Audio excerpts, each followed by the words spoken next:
What's up? How you doing? Yesterday I had one of those days that you remember never to forget. And I knew one day that would happen. That the situation that happened yesterday, I knew would happen one day. And it happened. And all because of this thing here. Key fob.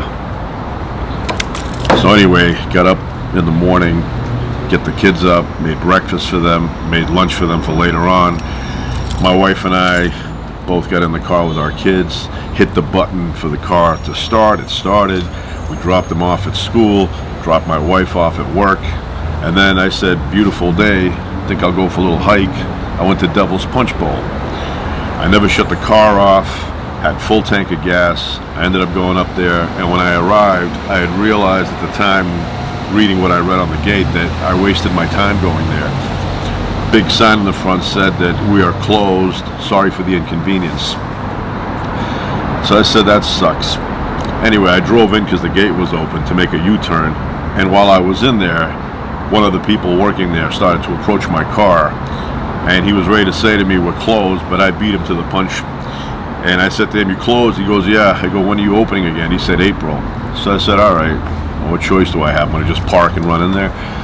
So I leave, about a mile down the road, I see a nice looking area. I said, I'll stop here, take a little walk around, shoot some pictures, whatever, and then I'll leave. Stop the car, get out, open up the trunk to get my camera out, and the trunk won't open. First thing I thought of is, did I forget this at home? But I go, no, it's probably in the front. I go in the front, nothing. I hit the start button to see if the car starts. Nothing, zero. That's when I go, yep, I'm screwed right now. And then, to get doubly screwed, I take my phone out, and there's no signal, no bars, nothing. I can't call anybody, I can't send a text, nothing. So, figured if I walk a little bit down the road, maybe I can pick up a signal. And I did. I went like 500-600 feet down the road, and I saw a little bar show up. I texted my wife and said, call me because I can't call you. I gotta explain something. So anyway, she called me back. I respond, but I can't hear her, so we hang up again. Finally, we got a good connection, and I tell her, this morning when you were in the car, started the car up, you had your fob key with you and the car started, but I didn't have mine with me. So when I dropped you off, I didn't shut the car off. I drove up here to Devil's Punch Bowl, and the car worked fine until I shut it off. Now, I have seen on the internet that if you turn your car off, but realize within 10 seconds of shutting it off that you don't have this with you, it'll start up again. But if that 10 seconds or a minute, some cars are a minute, but if you don't start up within a minute, then that's the end of the deal. You can't start it up without this. And I was very annoyed because Devil's Punch Bowl is not close by. And I know that there are cars that have the technology on them that if you don't have this with you, the car immediately, stalls or won't start, tell you, you don't have your key with you or whatever. But on this car, if you don't shut the car off, it continues to run until you run out of gas. So anyway, make a long story short, my wife had to take Uber, which was paid by our car. We have that SOS thing inside. So my wife, anyway, on the phone, my wife said, well, why don't you hit the SOS thing? I think it's satellite connected. That worked. I hit the SOS. I told the guy what the situation was. And he said, yeah, well, he goes, let's see what we can do to help you. And I said, well, can't you start it remotely from your end? You know my name, all that stuff. Can't you hit a button and send a signal to start? He goes, we can't do that. I always assumed that the SOS button in there, if you lock yourself out or if you lost your key fob somewhere, like say you're shopping at a mall, you lost it, but then how would you get in the car anyway? But anyway, I always thought that if you were in the car and hit that button, they could send a signal and start the car up for you, but that's not the case. So anyway, my wife ended up getting the Uber after many attempts because some of the Uber guys didn't want to come up that far. So she ended up getting the Uber and she came up there. with her key fob, and the car started up, and we ended up coming home. But very annoying day, very tiring doing that, and I don't like getting other people involved with helping me out, rescuing me, But I will say that while I was up there, a couple of friendly people checked up on me to see if everything was okay. A guy drove by and he noticed that I was there, and he rolled down his window and he said, "You all right?" He goes, "I noticed you've been here for a while." And I said to him, "Yeah, I'm okay, but I forgot my key, my remote key, and I'm stuck." So, he said, "Well," he goes, "if you need anything, that's my house." And he pointed to this house up the street. I said, "Thanks." He left. And then about 20 minutes later, a woman came by who also lived in the area, and she asked me if I was doing okay. And I told her what happened. And she said to me, "If you need anything, if your wife doesn't show up or whatever," she goes, "my house is over there, and, you're welcome to come over." So anyway, the first guy, about an hour later, came back again.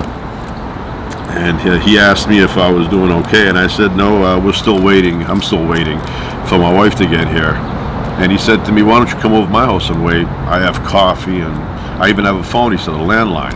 And I said, "I'm okay for now, but I appreciate you asking."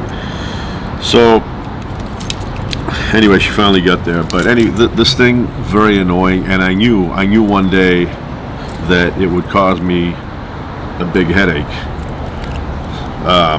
And what they should have in that SOS button, if you stall, not stall, but if you can't start your car because you don't have this with you, because if I take this key fob and I leave it like right here on top of the grill, like let's say I leave the keys on top of the grill, and the car will start up because it's close. Now I don't notice the keys on there. I leave, the car's running. Say I go to Palm Springs, and then I shut the car off. Well, I'm stuck in Palm Springs. Now, the SOS button in the car, they should have a way of sending you a signal that starts up the engine, so at least you can get home. And like I said, I know there are cars out there that will not move without this being in the car. This car moves, and it'll move until you shut it off. So, anyway, like I said, if I left the key here on the table, and I went in the car, and I hit the button, the car will start. It's close enough. But, if I don't shut the car off, then, I end up driving like 50, 60, 70, 100 miles somewhere, and then I shut it off, then I will not be able to start it. And then, if you don't have anybody home to bring you the key, and I know they'll be very annoyed if they have to come 100 miles to give you the key. But, stuff like that happens. So, that's what happened yesterday. I'm still annoyed by it, but what I've done now to try and prevent that from happening in the future is I've attached the key fob to my house keys, which previously I had them separate, because usually when I go out to the desert or in any location like that, I take the truck, but the truck's missing a headlight now and I haven't fixed it, so I don't take the truck anymore because I don't know how far out I'm going to go, if it's going to get dark. I don't want some cop pulling me over and saying, your headlight's out, because I know my headlight's out. So I didn't take the truck yesterday, and the truck has a regular old-fashioned key. Now, if you don't have the key with you on the truck, you can't start it to leave, so you're not going to leave the house without the key. But this one is different. Like I said, my wife had the key in her pocketbook, and the car started fine, but I didn't have it. I didn't check. I don't always check like that. I left it inside the kitchen, and I don't know if there's a trick. I mean, maybe if I was a thief, a car thief, I would know a trick to bypass the key fob system, but I don't know a trick like that. In the old days, you would hot wire it. The old days, get a screwdriver, put it in there, flip it over. But with these new cars, you can't do a damn thing without the communication of the computer chip. So that's what happened. Now, this car is great, even if you forget the key, as long as you don't shut it off. If you do shut it off, then wherever you shut it off, that's where you're stuck. And for the people with cars that have the other technology that the car will not start at all or stall on you if you don't have this in the car, that's good. Good for you that you have that. But not everybody has that. So, you know, good for you.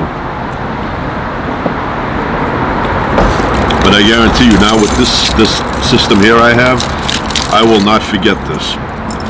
Because if I forget this, I won't be able to get out from the driveway because I won't have this to open up the gate. Anyway, that's it. And every situation teaches you a little bit. And so hopefully you don't repeat the same mistake. Hopefully. Very annoyed by this. Cost me big headaches yesterday. But that's life.